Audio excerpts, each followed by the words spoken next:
Chapitre 13. Le Hagenbrode. Nessa. Réveille-toi, Nessa, me cria une voix qui semblait provenir de très loin. Plongé dans les délices d'un profond sommeil, je refusai de l'entendre. Puis on me secoua rudement par l'épaule.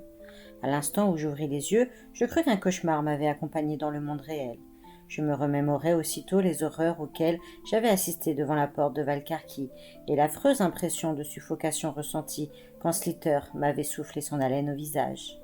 J'avais sombré dans les ténèbres, persuadé que j'allais mourir, mais ce n'était pas le rictus sur la face de la bête qui me faisait trembler de tous mes membres.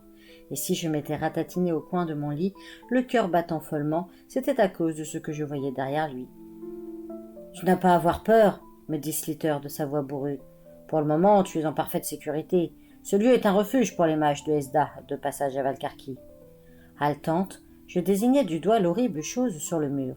Ça ressemblait à une énorme tête humaine avec, à la place des oreilles, 6 maigres jambes aux multiples articulations. La créature était très chevelue, mais sans yeux ni nez. Une bouche gigantesque occupait toute sa face. Ses 3 longues langues épaisses, couvertes de babillons, léchaient les murs, ce qui produisait un son rythmique et râpeux. La bête esquissa un sourire. Ces appartements étant rarement habités, ils sont envahis de moisissures. Ce que tu vois là n'est qu'un inoffensif sclutch. Sa tâche routinière consiste à nettoyer les murs et à avaler les fragments qui s'en détachent. Tu n'as rien à craindre de lui, Nessa. Ce n'est qu'un de nos serviteurs les plus ordinaires. Mais si sa présence te gêne, je vais le renvoyer. Il frappa dans ses mains, et l'affreuse chose abandonna aussitôt son ouvrage. Elle déploya 2 antennes jusqu'alors dissimulées dans ses longs cheveux. Slither frappa encore 3 fois dans ses mains. Le sclutch se détacha alors du mur et disparut par une crevasse au ras du plancher. Avec leurs longues pattes fines et leur langue efficace, les sclutches sont parfois adaptés à cette tâche, commenta la bête. Je m'étonne toujours qu'une créature aussi ronde soit capable, sans l'aide de la magie, de se glisser par des ouvertures aussi étroites. Comment te sens-tu, à présent, Nessa ?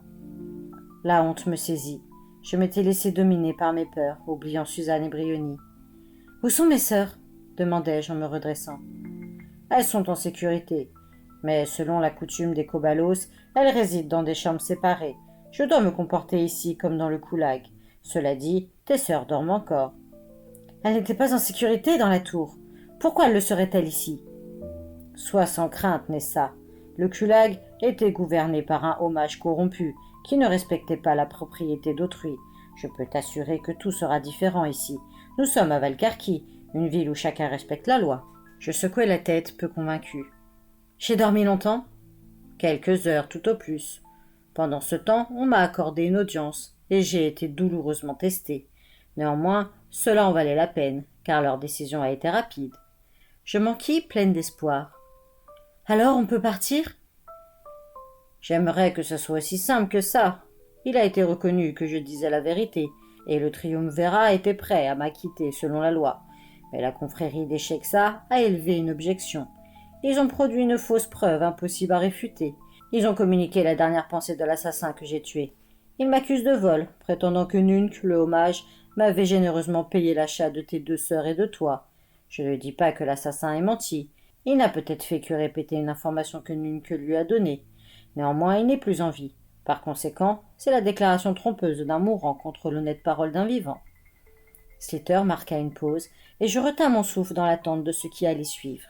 Je dois obtenir ma justification par un combat, une ordalie. On juge chaque année de nombreuses querelles. Une contestation sur la possession de Purée est l'une des plus fréquentes. La plupart sont réglées directement par le triumvirat, mais dans les cas difficiles, l'accusé doit passer cette épreuve. On m'a outragé en me mettant dans une telle situation. J'ai besoin de décharger ma colère, et on m'offre la possibilité de le faire publiquement. « Vous allez vous battre contre un autre mage ?» La peur me serrait de nouveau la poitrine. S'il était vaincu, qu'adviendrait-il de nous ? Si seulement, non, Nessa, je vais affronter le Hagenbrode. Le mot à lui seul donnait le frisson. « Qu'est-ce que c'est ?» demandai-je.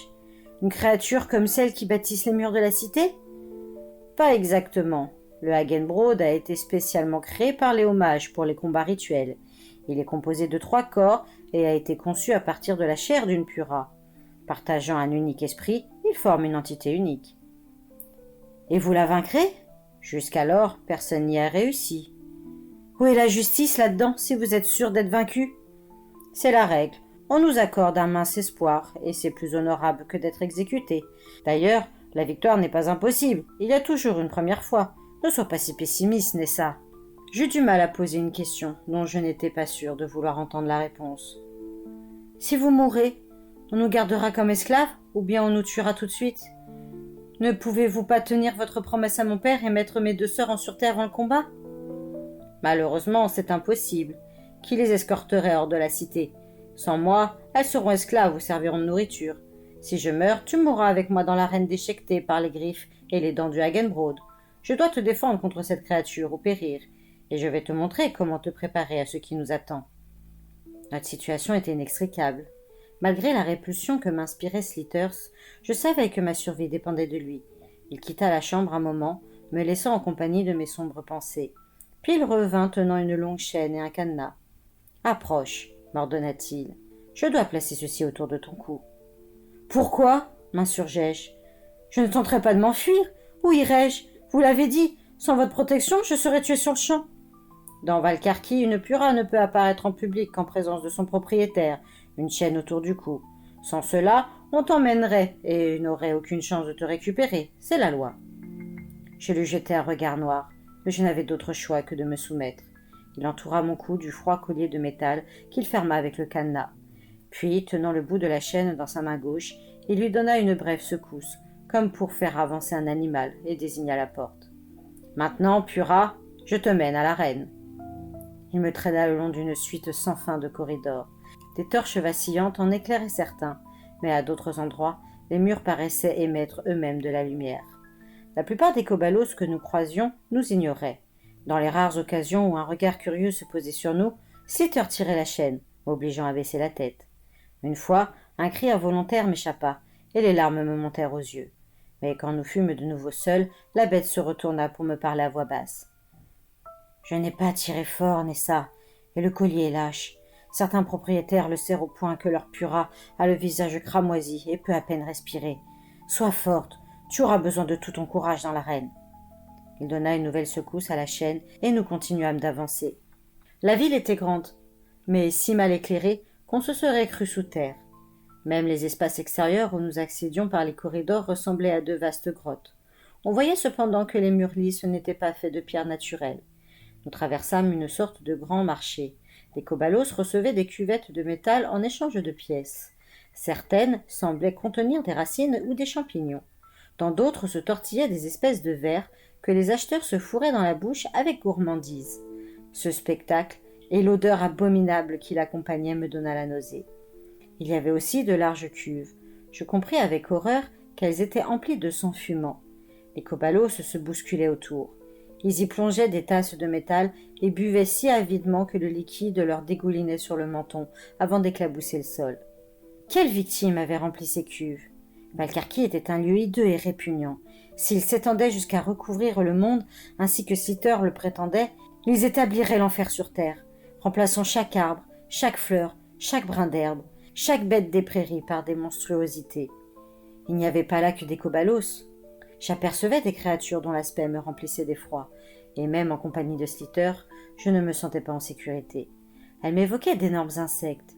Les plus petits avaient la taille d'un chien de berger, tandis que les plus grandes auraient pu me trancher la tête d'un coup de dent. J'enviais mes sœurs d'être toujours paisiblement endormies dans leur chambre. Certaines créatures se hâtaient sur de nombreuses pattes, chargées sans doute de quelques messages ou tâches urgentes, tandis que d'autres avançaient lentement, occupées peut-être à des fonctions de nettoyage, comme l'étrange serviteur dans l'appartement de Slither. Une chose cependant me troublait. Je voyais des cobalos, je voyais des jeunes humaines enchaînées, mais aucune femelle cobalos. N'était-elle pas autorisée à sortir en public?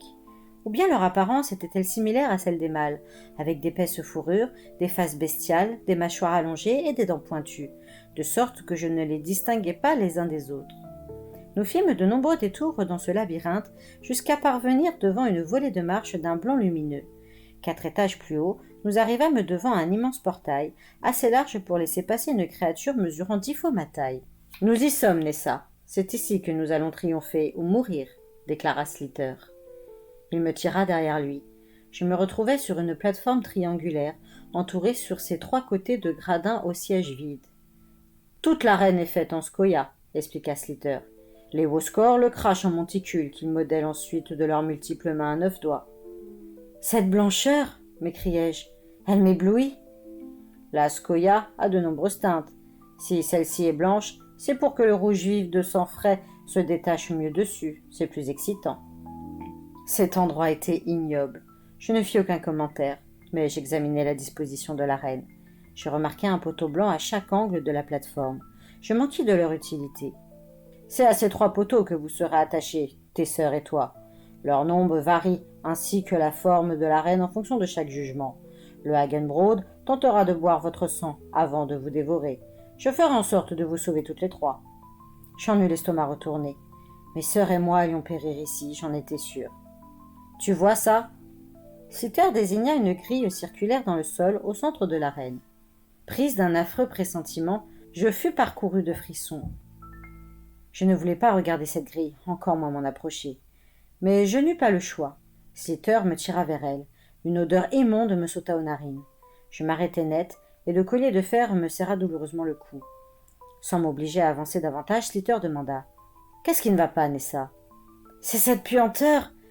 Est-ce qu'elle vient de là-dessous ?» Je désignai la grille d'un doigt tremblant. Sliter renifla, la tête penchée. « Oui, c'est l'odeur du Hagenbrod. C'est de là qu'il surgira. Approche, viens jeter un coup d'œil. » De nouveau, je résistais, et la chaîne se tendit. Cette fois, Sliter tira d'un coup sec, et je titubai à contre-cœur derrière lui jusqu'au bord de la fosse. « Regarde à travers la grille, Nessa, et dis-moi ce que tu vois. » L'intérieur de la fosse était d'un brun sombre. Ses parois semblaient recouvertes d'une substance répugnante. De si près, l'air était irrespirable. Ce sont les excréments évacués par les 3 corps du Hagenbrod qui dégagent cette odeur. N'aie pas peur, approche, tu verras mieux. D'un pas prudent, j'avançai jusqu'au bord de la fosse et plongeai le regard dans le trou noir. Je me sentais si vulnérable que mes jambes ne me soutenaient qu'à peine. Pourquoi Sliter désirait-il que je me tienne aussi près ? La grille me paraissait tout juste assez solide pour supporter mon poids. Il me posa une main sur l'épaule, et le temps d'une affreuse seconde, je crus qu'il allait me pousser dedans. « Quelque chose remue là-dedans !» m'écriai-je glacé d'effroi.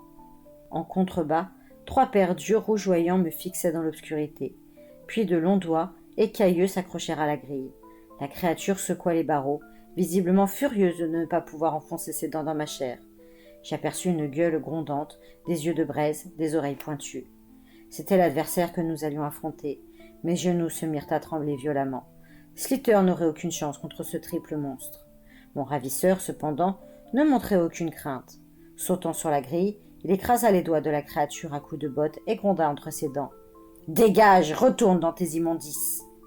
Avec un rugissement de rage, le Hagenbrod se laissa retomber dans la fosse.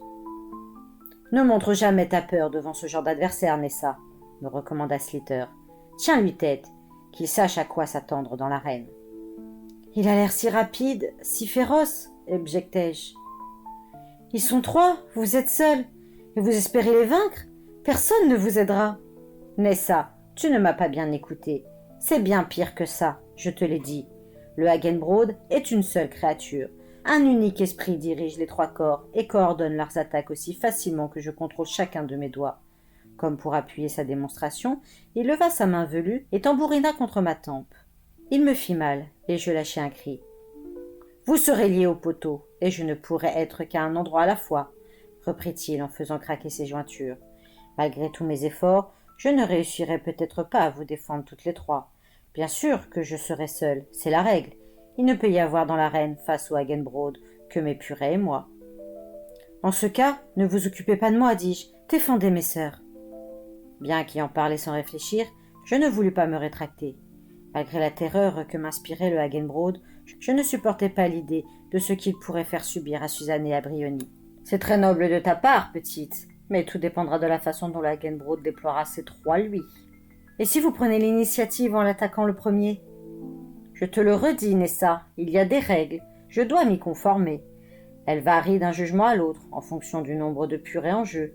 D'abord, la grille est ouverte et le Hagenbrod se hisse hors de la fosse. Lorsque ces 3 corps ont pris position, on donne le signal du combat. Je ne dois réagir qu'en cas d'attaque, dirigée contre n'importe laquelle d'entre vous. Il a aussi la possibilité de vous ignorer et de concentrer ses assauts sur moi. Auquel cas, dès que je suis mort, il peut se nourrir de l'une de vous 3, à son gré. S'ils s'attaquent d'abord à vous, et que deux d'entre vous meurent, je dois rendre les armes et me laisser tuer. C'est ce qui a été décidé pour cette épreuve. J'avais du mal à croire que je tenais une telle décision. De quelle arme disposez-vous? D'autant de lames que je désire. Alors coupez mes liens et donnez-moi un poignard. Si je bouge, je le distrairai peut-être, et ça vous donnera une chance. Il faut tout faire pour protéger mes sœurs.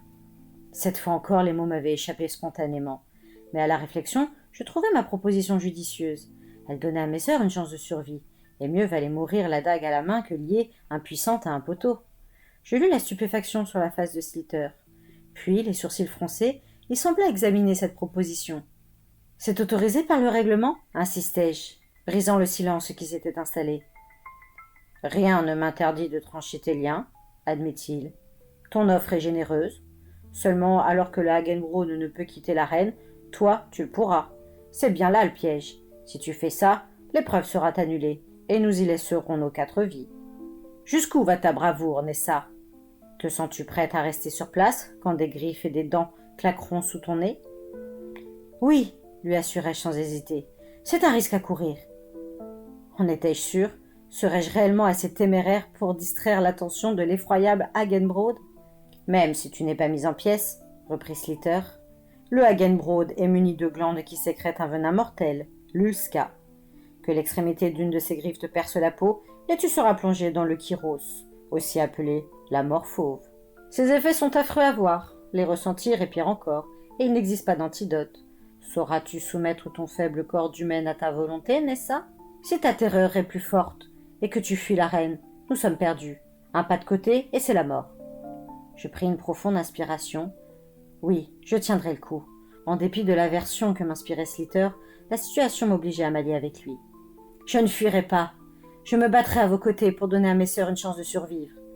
Sliter me fixa intensément. Relâcher une captive au cours d'une ordalie est un acte sans précédent. Tout le monde sera surpris, le Hagenbrod le premier.